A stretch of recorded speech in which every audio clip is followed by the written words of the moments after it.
से शुरुआत करना चाह रहे हैं। जी बेसिकली सर जो सेक्टर इस समय बज में है यहाँ पे ऑटो एंसिलरीज जो है यहाँ पर मदरसन सुमी वायरिंग की से हम लोग यहाँ पे बात कर लेते हैं यहाँ पे।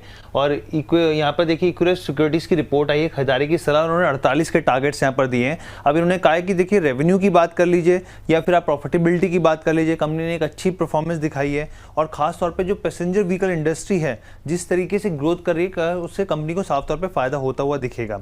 अब एम्प्लॉय कॉस्ट की बात कर लीजिए या फिर ग्रीनफील्ड प्रोजेक्ट से लेकर तमाम जगहों पे थोड़ा सा जरूर दबाव देखने को मिला है, लेकिन जिस तरीके से कॉपर प्राइसेस स्टेबल हैं ये मान के चल रहे हैं आने वाले क्वार्टर्स में कंपनी के जो मार्जिन है उसमें और सुधार होता हुआ दिखेगा। आने वाले 2 क्वार्टर के हिसाब से मान के चल रहे हैं कि मार्जिन रिकवरी काफी अच्छी होती हुई दिख सकती है। अर्निंग पर शेयर में इन्होंने थोड़ी कटौती करी है, लेकिन लॉन्ग टर्म के जो एस्टिमेट्स हैं वो बरकरार रखे।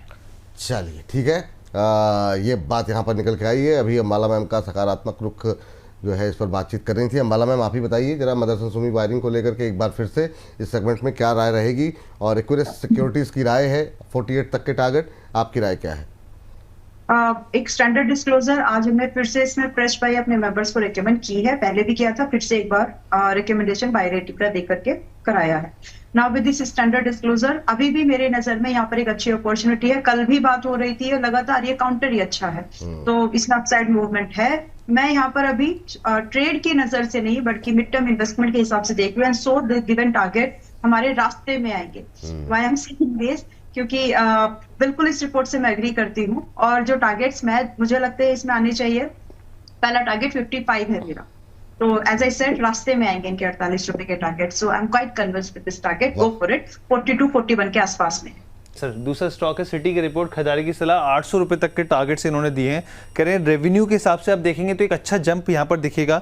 एबिटा प्रॉफिट आफ्टर टैक्स जो है ये मान के चल रहे हैं काफ़ी बेहतर परफॉर्म किया है कंपनी ने। और पुराने जो गोल्ड एक्सचेंजेस थे उससे हिस्सा बढ़ने से कंपनी पे मार्जिन पे थोड़ा ज़रूर दबाव रहा है। लेकिन अगर आप देखेंगे कस्टम ड्यूटी से जो कंपनी को पैसा मिला है 41 करोड़ के आसपास का, वो कंपनी ने री इन्वेस्ट कर दिया है। यहाँ पे जो ऑफर्स कंपनी देती है उसमें री इन्वेस्टमेंट किया है। यहाँ पे नॉन कोर रियल एस्टेट जो एसेट्स हैं उसमें जो बिक्री होती हुई दिखी उससे काफ़ी अच्छा फायदा होता हुआ दिखा है यहाँ पे।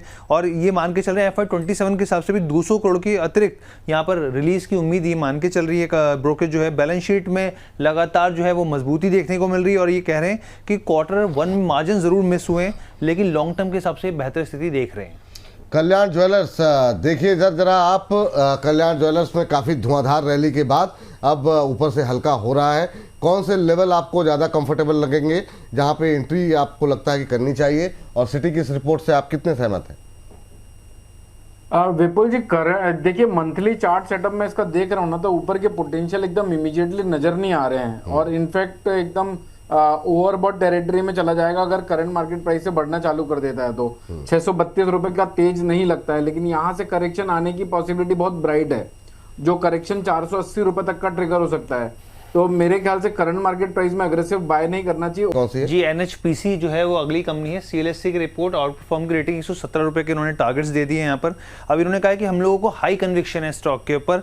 जो जिस तरीके से रिक्वेरिंग प्रॉफिट आफ्टर टैक्स है जो यहाँ पे बड़ा है, वो एक कंपनी की कैपेसिटी का फायदा जो है साफ तौर पे दिखा रहा है यहाँ पे। अब इन्होंने जो सुबनसिरी जो एक इनका हाइड्रो जो इलेक्ट्रिक पावर प्रोजेक्ट है उसकी बात करी है। इन्होंने कहा कि उसमें नई कैपेसिटी बढ़ती हुई दिख रही है, कमीशन होता हुआ दिखा है यहाँ पे, और टोटल कैपेसिटी 1 गीगावाट तक हो गई है।